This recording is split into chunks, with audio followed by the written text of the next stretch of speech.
Асар их баялагтай мөртлөөс гадныхын дэн дээр нь гар хөлөө тогтоцсон монголчуудын хооронд нь тохиролцуулаад Монголын улс төрийг хэвлэл мэдээлэлтэд худалдаж яваа сууж байна. Энэ ариун явдал уу? Залуучууд нь мөрөөдөл байхгүй. Хөгшчүүд нь зээлэндээ баригдчихсан. Өрийн дарамтанд орчихсон. Энэ ариун явдал уу? Тэгэхээр энэ шудраг бус байдал гэдэг бол улс орныг улдан сулдаадаг зүйл юм аа гэж. Дахиад хэлэхэд боловсрол зарцуулсан нэг төгрөг 12 нугарч үр өгөөж өгдөг. Боловсрол сайн байх юм бол дагаад эрүүл мэндийн тогтолцоо сайжирд юм байна. Одоо урт хугацаанд бол бид нэг л зүйл дээр төлөх ёстой. Энэ бол туйлшралгүй Монгол.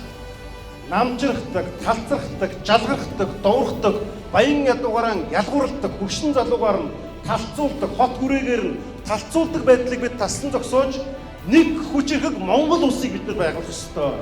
Энэ дээр бид нар бол хац тэнгэр дэлхийн рүү шивдэг боломжтой байна.